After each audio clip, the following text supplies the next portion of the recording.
Assalamualaikum warahmatullahi wabarakatuh. Bismillah, alhamdulillah, salatu wassalamu ala rasulillah, amma ba'd. Sahabat moderasi dimanapun berada, alhamdulillah pada siang hari ini kita berjumpa lagi dalam acara Ramadan Salam, serial mengaji kebangsaan perspektif Islam rahmatan lil alamin berbasis kitab Nabiur Rahmah karangan Dr. Kiai Haji Fakihuddin Abdul Qadir. Acara ini terselenggara atas kerjasama Rumah Moderasi Beragama IAIN Syekh Nurjati Cirebon, Jala Storia, Badan Pembinaan Ideologi Pancasila Republik Indonesia, Kongres Ulama Perempuan Indonesia, Asian Muslim Action Network Indonesia, Mubadala ID, dan ofisial IAIN Syekh Nurjati Cirebon. Alhamdulillah, pada kesempatan kali ini kita akan mengupas tentang keseimbangan alam, isi rahmatan lil alamin dalam perlindungan keseimbangan alam bersama narasumber kita Bapak Kiai Haji Helmi Aliyafi. Ya, kita sapa terlebih dahulu beliau. Assalamualaikum Pak Kiai Helmi. Waalaikumsalam warahmatullahi wabarakatuh. Sehat Pak Kiai? Suara saya kedengaran ya? Dengaran Pak, alhamdulillah. Salam silaturahim dari kami. Pada kesempatan kali ini, insya Allah tema yang akan kita angkat tentang visi rahmatan lil alamin dalam perlindungan keseimbangan alam, serial mengaji kebangsaan perspektif Islam rahmatan lil alamin berbasis kitab Nabiur Rahmah. Sebagaimana kita ketahui bersama, dalam kitab Nabiur Rahmah ini ada satu bab khusus mengenai kasih sayang terhadap hayawan dan pelestarian lingkungan. Tepatnya bab ar-rahmatu bil hayawani wal hifadhi 'alal bi'ati. Insyaallah 1 jam ke depan saya Kusdiana selaku moderator akan menemani narasumber kita pada kesempatan kali ini untuk mengupas bagaimana sejauh apa peran daripada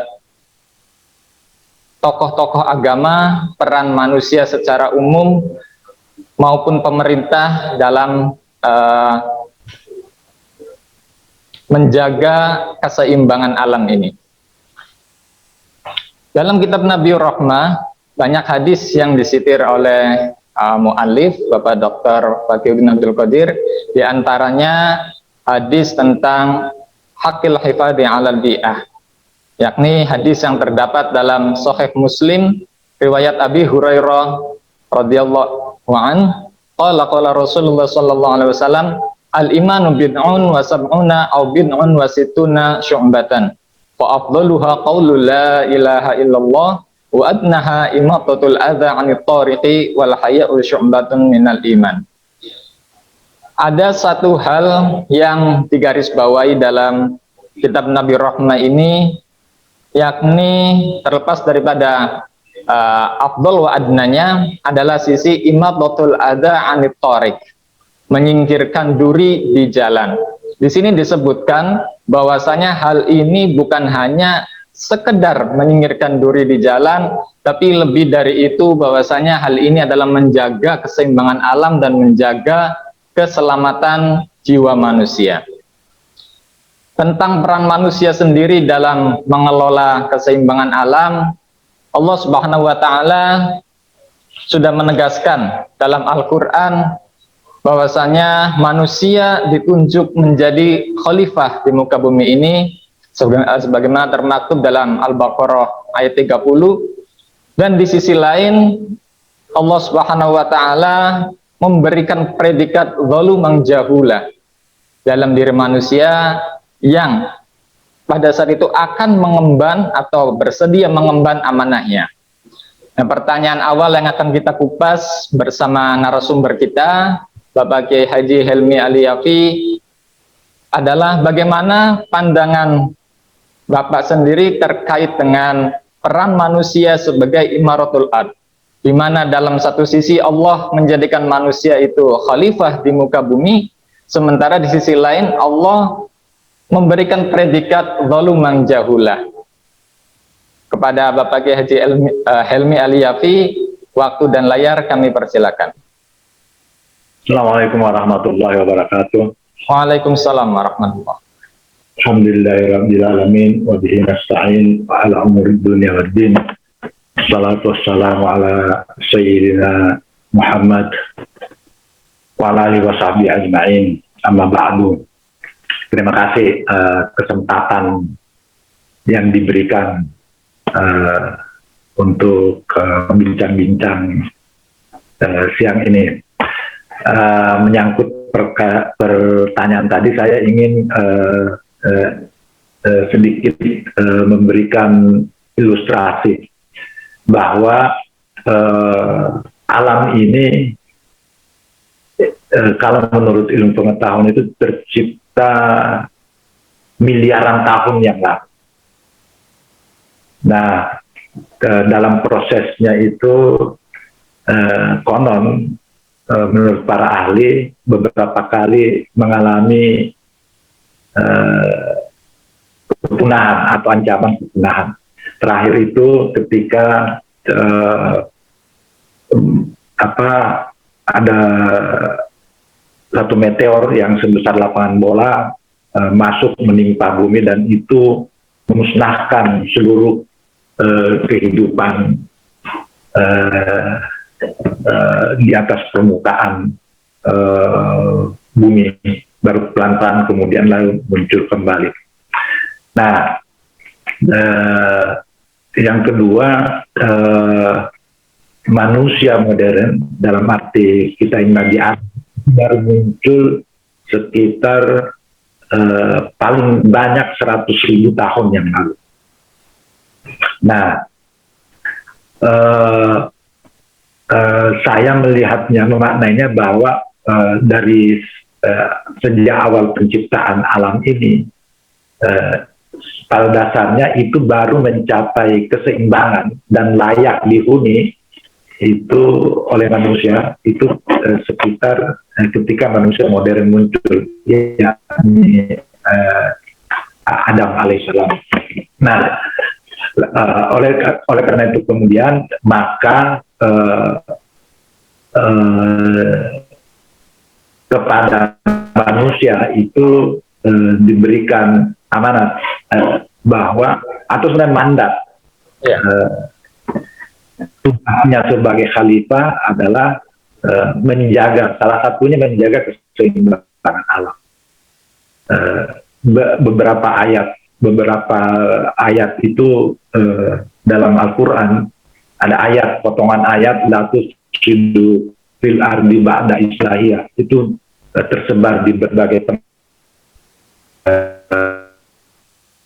Jangan merusak bumi setelah keseimbangannya disempurnakan. Betul. Karena itu akan punya konsekuensi. Nah, itu saya mengkaitkannya ke situ. Lalu kemudian itu tugas manusia sebagai khalifah di muka bumi, selain menegakkan bagaimana membangun relasi yang adil antara manusia, juga ada bagaimana membangun relasi yang adil terhadap alam, dan itu maknanya menjaga keseimbangan alam. Tetapi kemudian pada surat Al-Ahzab tadi yang disebutkan bahwa ketika menerima mandat itu manusia disebut zaluman jahulah. Nah, itu bisa dimaknai bahwa sebenarnya dia manusia ini memang kecenderungan untuk mengkhianati apa yang ditawarkan kepadanya itu. Dia kemudian ketika menerima mandat itu, memikul mandat itu, kemudian itu menjadi amal zalim karena ia tidak menunaikan amat itu dengan baik, dan kemudian menjadi bodoh atau amat bodoh karena dia tidak mau menerima, karena dia mau menerima amat itu tapi kemudian mengkhianatinya. Jadi apalagi kalau dilihat kaitannya dengan ayat berikutnya bahwa sesungguhnya Allah menyiksa orang-orang munafik laki-laki maupun perempuan, juga menyiksa orang musyrik laki-laki maupun perempuan. Nah, bagi saya ini maknanya bahwa maksudnya kalau kita lihat di surah Al-Baqarah itu ada yang mengatakan wa idza qila lahum la tufsidu fil ardi qalu innama nahnu muslihun. Jadi clear itu orang-orang yang ada kecenderungan munafik, dalam arti kalau dia berhadapan dengan kita seolah-olah dia mengatakan kita bersama-sama memperbaiki alam, tetapi di belakang itu mereka melakukan pengrusakan kepada alam. Saya kira itu sementara apa yang saya bisa jelaskan. Terima kasih. Ya, terima kasih Pak Helmi. Ya, sahabat moderasi perlu diketahui juga bahwa beliau ini aktivitasnya luar biasa padatnya, dan salah satunya beliau merupakan Majelis Musyawarah UPI, Kongres Ulama Perempuan Indonesia, dan juga salah satu penyusun naskah musyawarah ya, naskah musyawarah keagamaan Kongres Ulama Perempuan Indonesia tentang perusakan alam. Jadi narasumber kita pada kali ini merupakan pakarnya atau bidangnya yang berkaitan dengan ekosistem alam semesta ini. Yang menyambung dari penjelasan Pak Kiai Helmi tadi, dapat kita katakan bahwasanya memang manusia ini memiliki beban dan tanggung jawab yang luar biasa menjadi peran utama dalam menjaga keseimbangan alam. Pertanyaan yang mungkin muncul dari hal tersebut, ketika hampir terjadi perubahan musim, khususnya di wilayah kita ini, banyak menyebabkan kerusakan alam dan juga banyak menyebabkan kerugian bagi manusia itu sendiri, Pak Kiai. Nah, apakah hal ini menandakan kita manusia kurang mampu atau bahkan mungkin tidak memahami terhadap gerak-gerik alam atau tingkah alam semesta ini? Mangga, Pak Kiai. Ya, terima kasih. Menurut saya ini problemnya ada pada cara pandang kita terhadap alam. Cara pandang yang didasarkan pada nilai-nilai ilmu dan teknologi yang berkembang sejak tahun 1500-an atau 1700-an, yang kemudian menjadi karakteristik era modern. Sebelumnya itu kan, sebelumnya abad-abad itu, pandangan dunia yang dominan itu adalah bahwa alam ini bersifat organik, hidup. Alam semesta sebagai sesuatu yang bersifat organik, hidup. Tapi kemudian sesudah itu diganti dengan cara pandang bahwa alam tak lebih daripada sebuah mesin. Nah, kalau tidak salah ini dimulai dari dimulai dari revolusi ilmu. Ada beberapa nama itu yang perlu dicatat, seperti Francis Bacon, Descartes, John Locke dan lain-lain. Nah, kalau pada zaman sebelumnya itu, zaman kuno, tujuan ilmu adalah mencari kearifan, mencoba memahami tatanan alam dan kehidupan harmonis dengan alam. Tetapi maksud saya sikap dasar dari ilmu itu adalah ekologis. Tetapi kemudian orang seperti Bacon itu muncul dengan metode penelitian barunya yang tidak hanya penuh dengan semangat, tapi juga bisa disebut kejam. Dalam pandangannya itu alam itu harus diburu, harus ditaklukkan, harus dijadikan budak. Jadi tujuan ilmu adalah mengambil rahasia alam secara paksa. Mungkin ini gambar dari gambar pandangan seperti ini diilhami daripada pengadilan terhadap para ahli sihir di zaman Bacon itu. Alam dipandang sebagai perempuan atau tukang sihir yang harus ditaklukkan. Nah, perubahan itu kemudian konon itu disempurnakan oleh Descartes itu, yang melihat bahwa bahasa alam adalah matematika. Bagi Descartes, alam semesta itu adalah sebuah mesin, tidak lebih dari sekedar mesin. Tak ada tujuan, tak ada kehidupan, tak ada spiritualitas alam. Alam bekerja sesuai dengan mekanik. Perubahan gambaran dari organisme yang hidup menjadi mesin itu mempunyai pengaruh yang sangat kuat terhadap manusia dan lingkungan alam. Sampai sekarang ini saya kira. Dan itu mempengaruhi cara produksi kita. Sistem produksi yang kita gunakan sekarang ini itu sangat eksploitatif kepada alam.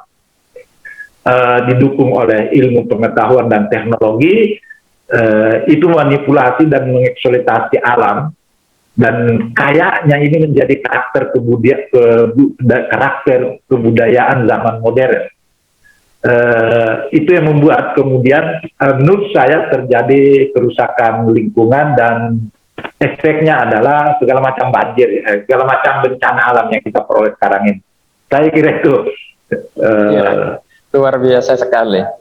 Jadi di sini bahwasannya memang cara pandang kita mandang tentang perubahan alam ini tidak terlepas daripada adanya pengaruh perkembangan teknologi juga yang luar biasa pesatnya. Kemudian ada mungkin hal yang sering menjadi apa istilahnya, benak pertanyaan dalam diri saya pribadi dan juga mungkin kawan-kawan di sini ketika mengatakan pengkajian dan yang lainnya. Adakah korelasi dari perubahan iklim dengan kehidupan manusia itu sendiri, Pak Kiai? Nah, kalau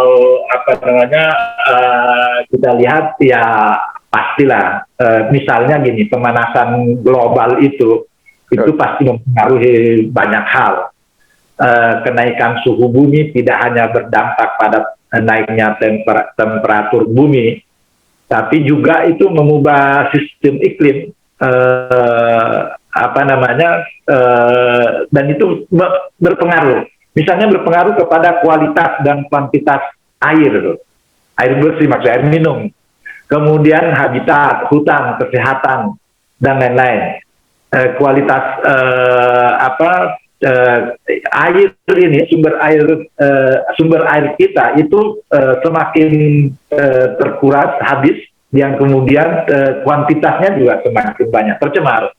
Lalu efek lain dari perubahan iklim kan ada ini musim susah diperiksa, kapan misalnya agak susah kapan datangnya hujan, kapan datangnya musim kering, dan kita kebanyakan kena musim kering, sehingga banyak sekali terjadi gagal panen dan seterusnya. Nah, bukan hanya itu, pengaruh cuaca juga berpengaruh terhadap kesehatan, saya kira.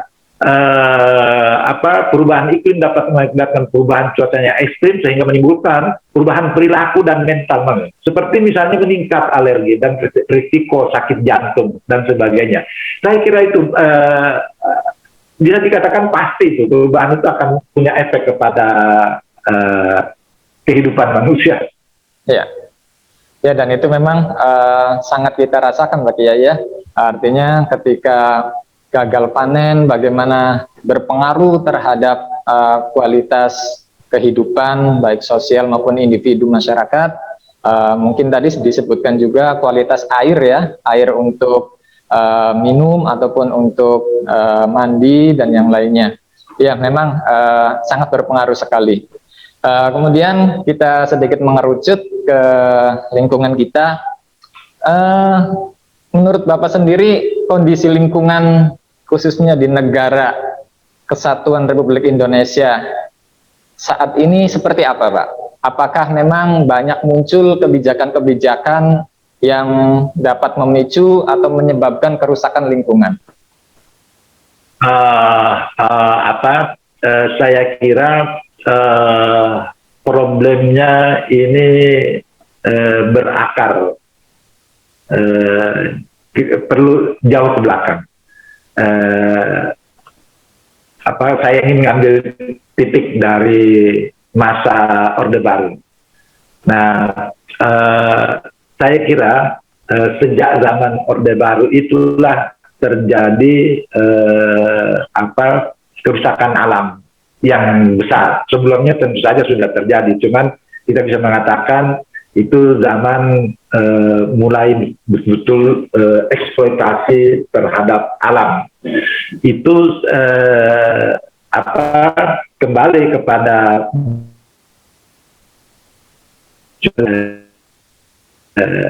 paradigma pembangunan, dan mungkin masih berlaku sekarang, mengejar pertumbuhan tanpa batas itu. Jadi, dan itu maksudnya pertumbuhan ekonomi. Dan memang pada dari pembangunan kita ini, kita selalu disodori dengan statistik tentang pertumbuhan ekonomi. Tetapi sebenarnya itu dengan mengeksploitasi alam, hutan, menyusut dengan berbagai cara, misalnya dijadikan perkebunan, lalu macam-macam, ada yang jadi jalan dan seterusnya, hutan dikapling dan seterusnya. Nah, itu efeknya itu kerusakan alam. Belum lagi zaman dulu itu pertanian bukan sampai sekarang itu, tetap misalnya pernah ada masa itu menggunakan bahan kimia yang berlebihan, dan efeknya adalah kita selalu diserang hama dan seterusnya. Nah, secara sederhana saya ingin mengatakan bahwa sebenarnya sejak zaman Orde Baru itu kebijakan pemerintah itu membuka atau bisa disebut mengundang para investor luar negeri untuk pembangunan industri ini, dan itu dimaksudkan untuk memicu pertumbuhan ekonomi. Tetapi yang dilakukan adalah sebenarnya mengeksploitasi alam habis-habisan. Saya kira itu yang terjadi di negeri kita ini, dan itu berlangsung sampai sekarang. Ya. Iya, terima kasih Pak Kiai. Masih terkait dengan peran manusia ya, kita ketahui bersama bahwasannya beberapa bulan yang lalu Indonesia sendiri banyak dirundung bencana alam. Salah satunya adalah banjir. Ya. Kemarin kami juga sedikit mengupas salah satu daerah yang dekat dengan wilayah kami terdampak banjir, salah satunya di Subang ya. Ada sebuah pernyataan dari Wakil Gubernur ya, Bapak UU Ruzanul Ulum, bahwasanya penyebab banjir besar tersebut adalah imbas dari kerusakan lingkungan, di mana salah satu penyebabnya adalah adanya penambangan ilegal atau penambangan liar di wilayah luar Subang atau wilayah sekitar daerah Subang. Nah, dalam hal ini menurut Bapak, apa yang harus dilakukan pemerintah pada khususnya dan warga negara Indonesia pada umumnya agar dapat tumbuh kesadaran lingkungan di masyarakat atau kesadaran lingkungan di masyarakat ini dapat terwujud, dan sejauh mana batasannya kita bisa memanfaatkan kekayaan sumber daya alam? Nah, yang sepanjang yang saya tahu, yang disebut penambangan ilegal itu dalam banyak kasus sebenarnya bukan rakyat yang melakukan itu. Jadi mereka ini, kalau kita baca kabarnya itu, mereka menggunakan alat berat itu, alat berat untuk aktivitasnya itu. Dan uniknya adalah ini bukan hanya terjadi di Subang, saya kira ini di berbagai tempat di Indonesia ini ada penambangan liar, dan itu pada dasarnya perusahaan yang melakukan. Cuman kita nggak tahu ya usulnya perusahaan itu seperti apa. Nah, ini menurut saya ini seperti organisasi apa namanya ya, kriminal yang terorganisir kayaknya dengan baik ini.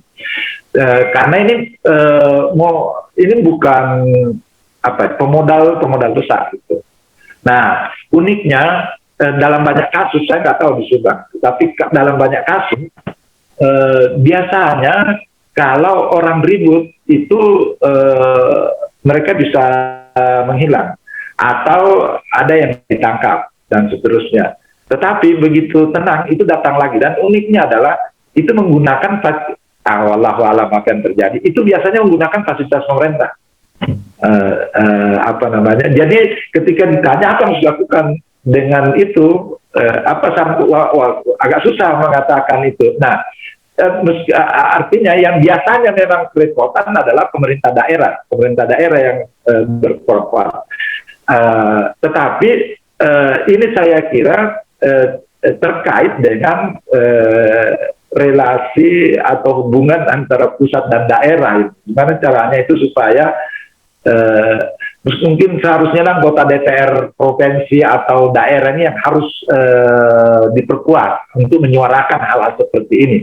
Sebab ini hampir pasti itu tidak hanya merugikan, artinya sumber daya kita tersedot itu dan keuntungannya itu juga merusak alam. Jadi kalau saya mungkin ini DPRD yang harus bersuara, dan itu harus didukung oleh organisasi-organisasi sosial dan NGO setempat. Saya kira itu, ini agak unik kasus seperti ini. Ini tidak hanya terjadi di hampir seluruh Indonesia ada.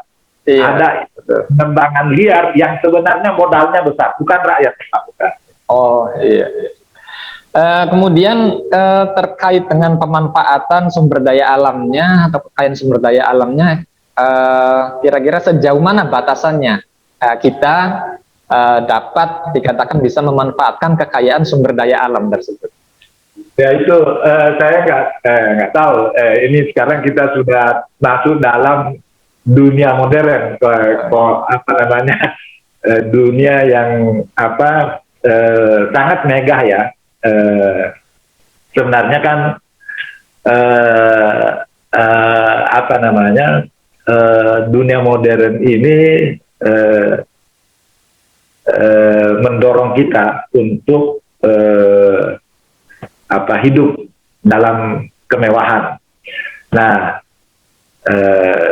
sehingga efeknya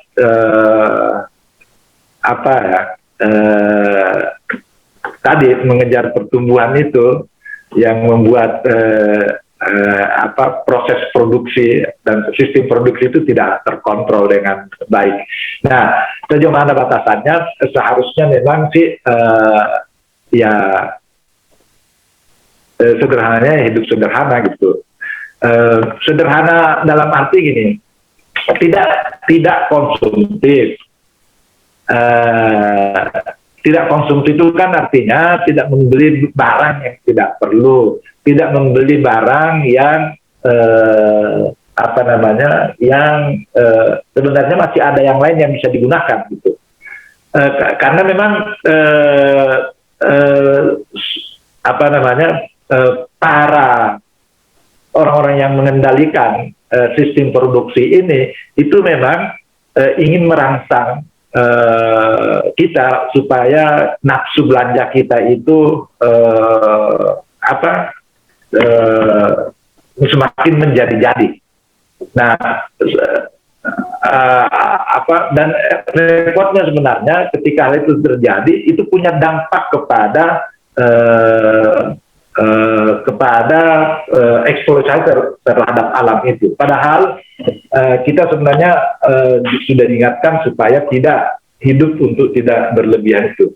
Jadi sejauh mana batasannya mungkin perlu didiskusikan secara lebih khusus itu. Tapi yang jelas kita mengacu ke agama, sebaiknya kita.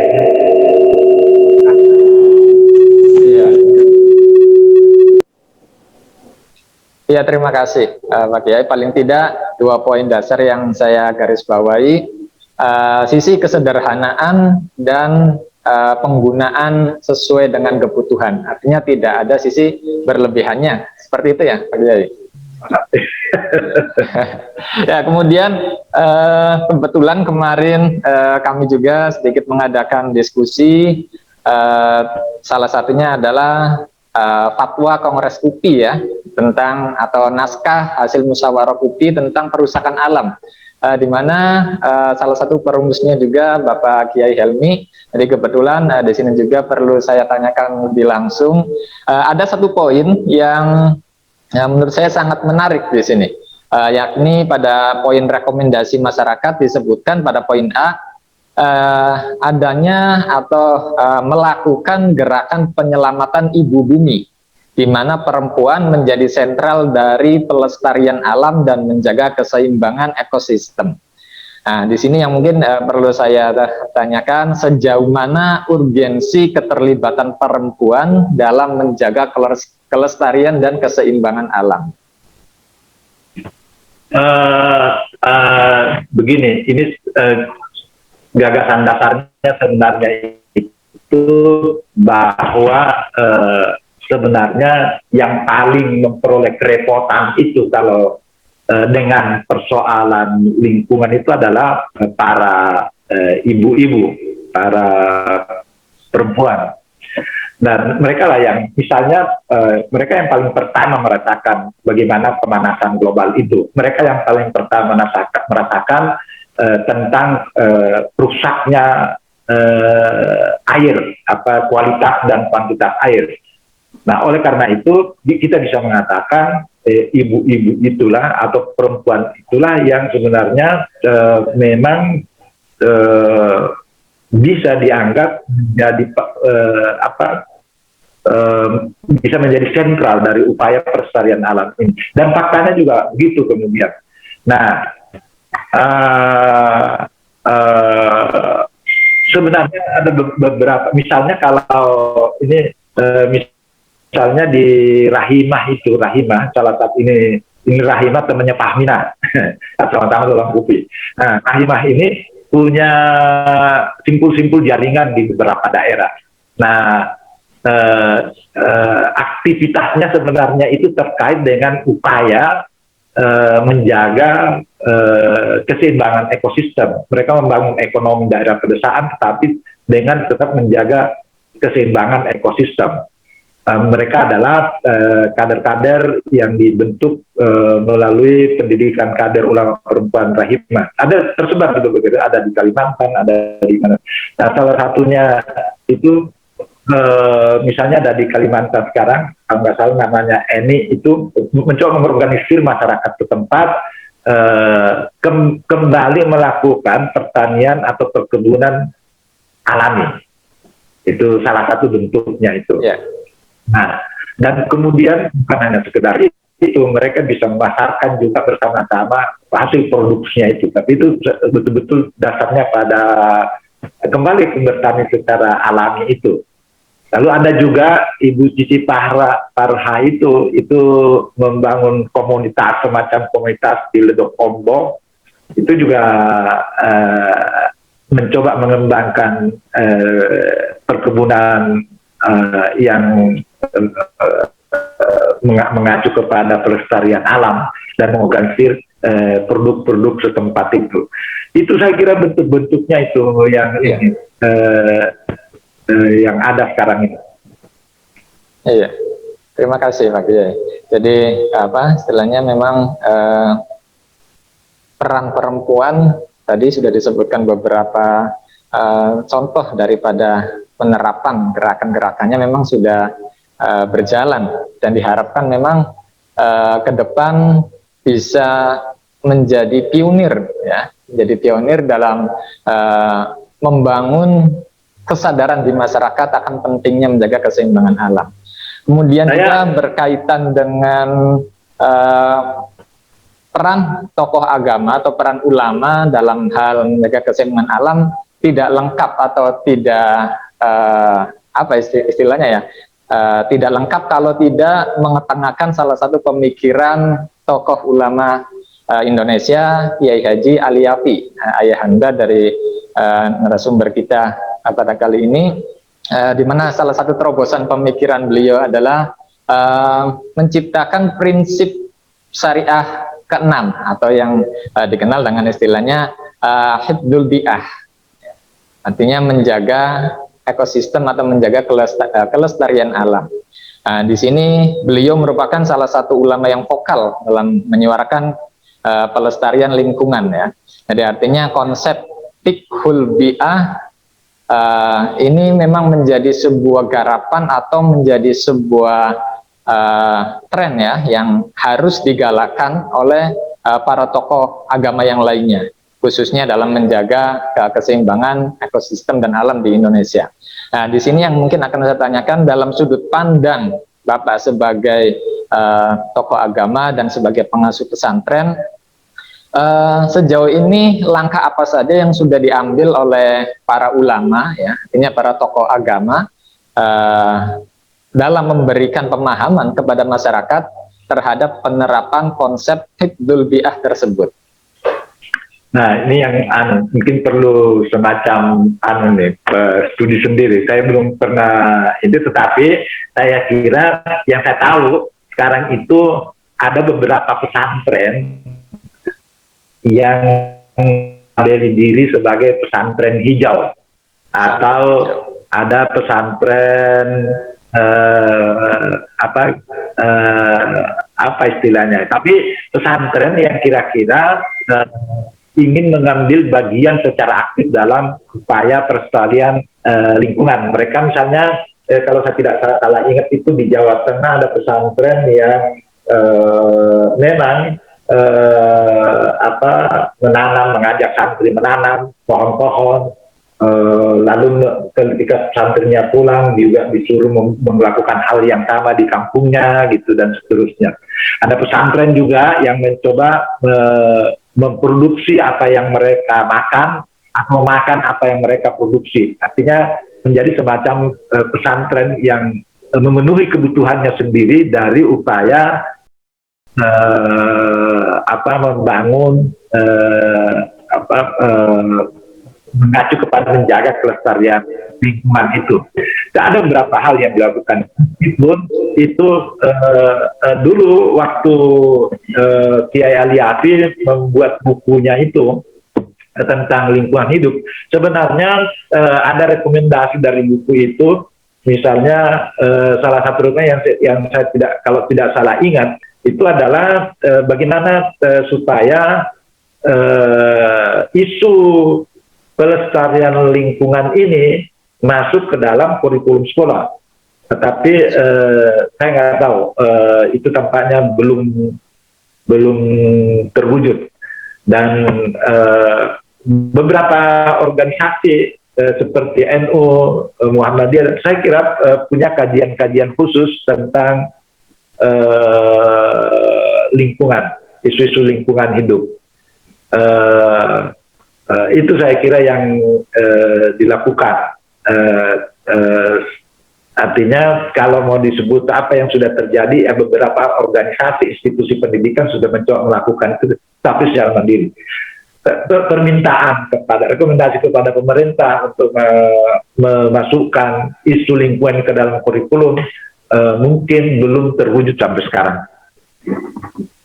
Iya, terima kasih. Jadi apa istilahnya, peran pesantren di sini ya, tadi sudah disampaikan narasumber kita, perlu menjadi catatan kiranya bagi para audiens di sini, bahwasanya konsep pesantren hijau nampaknya ini perlu digalakan ini, dan juga tadi adanya rekomendasi dari buku Bapak Al-Mukarram, Bapak Kiai Haji Ali Afi, diantaranya masalah kelestarian lingkungan ini hendaknya masuk dalam kurikulum sekolah. Nah, ini perlu menjadi catatan bagi para pengambil kebijakan ya. Kemudian terkait dari konsep hifdzul bi'ah, saya juga kemarin sempat membaca Pak Kiai terkait dengan ukhuwah makhlukiyah. Ya. Artinya bahwa ukhuwah kita bukan hanya ukhuwah Islamiyah, bukan hanya ukhuwah watoniyah, bukan hanya juga ukhuwah basyariyah, tapi ada konsep yang lebih luas lagi, yakni ukhuwah makhlukiyah. Ya, jadi untuk mewujudkan hifdzul bi'ah, apakah memang perlu digalakan konsep ukhuwah makhlukiyah ini? Terus Ya. bagaimana penerapannya dari ukhuwah makhlukiyah ini, Pak Kiai? Nah itu ukhuwah makhlukiyah ini maksudnya tren baru mungkin ya. Iya. Tapi kalau kita mengacu ke Al-Quran misalnya itu banyak sekali ayat itu kan, misalnya yusabbihu lillahi ma fis samawati wal ard, itu kan seluruhnya itu bertasbih kepada Allah. Dan kita bisa ada ayat wa ma khalaqnas samaa wal arda wa ma bainahuma batila. Jadi kita bisa mengatakan bahwa sebenarnya dalam proses penciptaan Allah Subhanahu tidak ada yang sia-sia, tidak ada satupun yang sia-sia.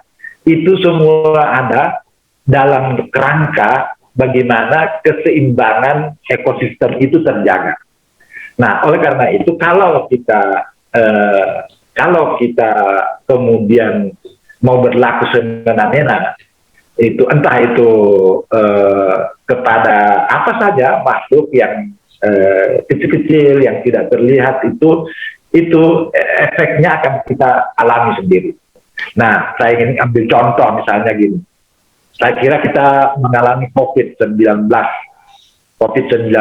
sekarang ini, saya kira ini adalah dampak dari kerusakan lingkungan. Karena konon kabarnya virus COVID ini kan asal usulnya dari hewan liar.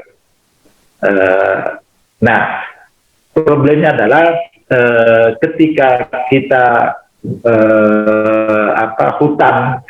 hutan semakin habis, itu berarti juga habitat hewan-hewan itu makin ini. Itu artinya kita semakin berdekatan, namun semakin berdekatan dengan makhluk hewan-hewan liar tadi itu.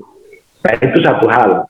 Yang kedua, sekarang juga ada tren memelihara hewan-hewan liar itu, singa, macam-macam. Padahal sebenarnya itu seharusnya tidak bisa diperlakukan seperti itu. Mereka punya fungsi dalam menjaga keseimbangan alam ini. Saya kira itu. Kenapa tidak ukhuwah makhlukiyah ditegakkan dan dipromosikan? Ya, nah begitu. Iya, terima kasih. Oke. Mungkin perlu kiranya ya, istilahnya dengan segudang pengalaman dan pengalaman karir Pak Kiai yang sempat saya terima CV-nya juga, sempat sebagai ketua Lakpesdam dan juga pengurus Perhimpunan Rahimah sampai sekarang. Artinya Bapak memang sangat concern dalam hal-hal yang berkaitan dengan sumber daya alam dan sumber daya manusia. Mungkin sedikit kalau boleh kami meminta pengalaman Bapak selama inilah istilahnya gitu sampai sekarang, hal-hal apa saja yang kerap menjadi kendala dan menjadi halangan dalam menata sumber daya alam maupun sumber daya manusianya, khususnya terkait dengan pelestarian lingkungan. Ya,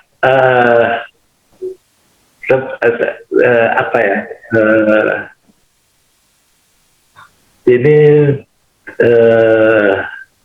begini, kesulitan terbesarnya itu adalah berbenturan dengan kepentingan. Bahkan ini bukan hanya kepentingan nasional, tapi ini kepentingan global. Jadi kepentingan global, kepentingan nasional itu kembali kepada istilah pembangunan tadi, itu tujuannya adalah bagaimana mengejar pertumbuhan. Itu. Nah, mengejar pertumbuhan ini itu artinya adalah memacu produksi, dan itu pasti mengeksploitasi alam, dan sistem produksi yang diciptakan pun memacu. Nah, itu saya kira benturannya yang paling jelas. Jadi banyak sekali kepentingan melestarian alam ini itu akan berhadapan atau berbenturan dengan kepentingan pertumbuhan ekonomi yang tidak terbatas itu. Itu yang paling repot urusannya itu. Nah, yang kedua, pertumbuhan ekonomi ini kan sebenarnya juga dia tidak merata. Dia tidak merata itu dalam arti dia itu kemudian terpusat pada sekelompok masyarakat tertentu yang kita disebut lapis atas lah atau macamnya yang mungkin jumlahnya sekitar 20%. Nah, sementara 80% itu agak repot hidup. Artinya ada kesulitan ekonomi. Nah, kesulitan ekonomi ini karena orang harus makan apapun, maka orang tidak bisa lagi memikirkan bagaimana pemeliharaan alam dan seterusnya. Meskipun sudah dicoba melakukan beberapa pendidikan, bagaimana supaya ada proses-proses memanfaatkan alam untuk menjaga keseimbangannya tak sambil berproduksi, tetapi seringkali terjadi adalah karena kelaparan, karena harus makan, maka masyarakat melakukan pengrusakan kepada alam. Jadi dua hal itu yang mungkin urusannya repot itu sementara ini. Nah, sebenarnya ada bukan mensyukuri, tetapi dengan COVID ini sebenarnya ini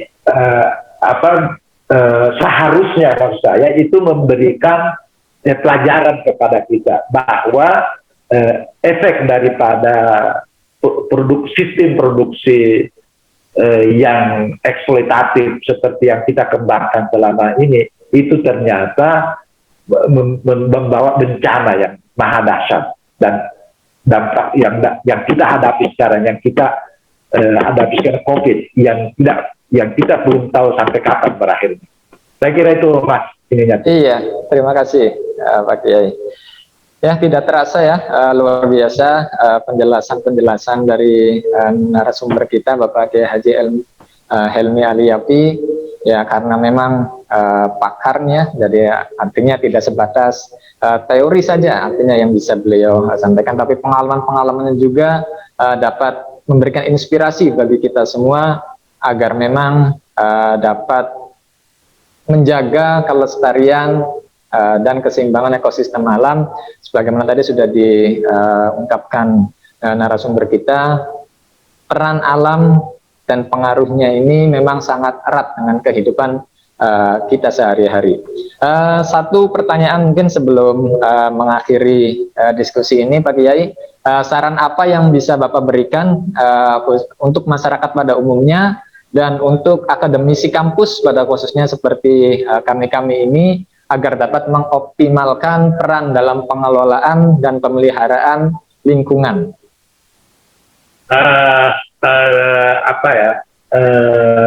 Kalau ke masyarakat itu kan, dan sekarang saya kira sekarang banyak itu melakukan, misalnya sampah-sampah itu kan bisa semacam diolah kembali, recycle. Itu bisa menjadi sumber penghidupan, tentu saja bagi yang punya kesempatan dan kemampuan. Barangkali perguruan tinggi itu juga bisa melakukan penelitian-penelitian yang membantu masyarakat bagaimana mengembangkan keekonomik atau sistem produksi yang bisa akrab dengan lingkungan. Saya kira perguruan tinggi punya sumber daya yang cukup memadai untuk melakukan studi-studi, dan juga saya kira kajian tentang konsep-konsep. Kalau kaitannya dengan institusi atau perguruan tinggi keagamaan kan tentu konsep-konsep keagamaan yang relevan dengan pelestarian lingkungan. Tapi kalau dia menyangkut teknologi, tentu saja yang menyangkut teknologi, bagaimana mengembangkan teknologi yang bisa dimanfaatkan oleh masyarakat, yang akrab dengan lingkungan. Saya kira itu Mas, saya nggak bisa memberikan banyak saran itu. Ya, luar biasa. Terima kasih banyak pada narasumber kita, Bapak Kiai Haji Helmi Aliapi, Majelis Musyawarah Kongres Ulama Perempuan Indonesia. Dapat atau sedikit saya simpulkan bahwasanya memang peran manusia dalam menjaga keseimbangan ekosistem alam ini sangat besar sekali, karena memang di samping mandat langsung dari Allah Subhanahu wa taala, dampaknya juga adalah bagi kelangsungan hidup kita semua. Kita ketahui bersama ketika terjadi pemanasan global, dampak atau pengaruhnya sangat erat sekali dengan gagal panen, dengan pengaruh terhadap kualitas air, dan juga sangat berpengaruh pada kesehatan kita semua. Demikian juga terhadap pemanfaatan sumber daya alamnya juga, kita tidak boleh berlebihan. Artinya pemanfaatannya kalau bisa sesuai dengan kebutuhan saja. Artinya secara sederhana, tidak boleh muluk-muluk yang dapat merugikan alam dan lingkungannya. Itu saja mungkin diskusi kita pada kali ini. Terima kasih pada narasumber kita, Bapak Kiai Haji Helmi Aliapi. Akhirul kalam, wallahul muwaffiq ila aqwamit thoriq. Assalamualaikum warahmatullahi wabarakatuh. Waalaikumsalam warahmatullahi wabarakatuh. Terima kasih banyak. Terima kasih Bapak. Sampai ketemu lagi.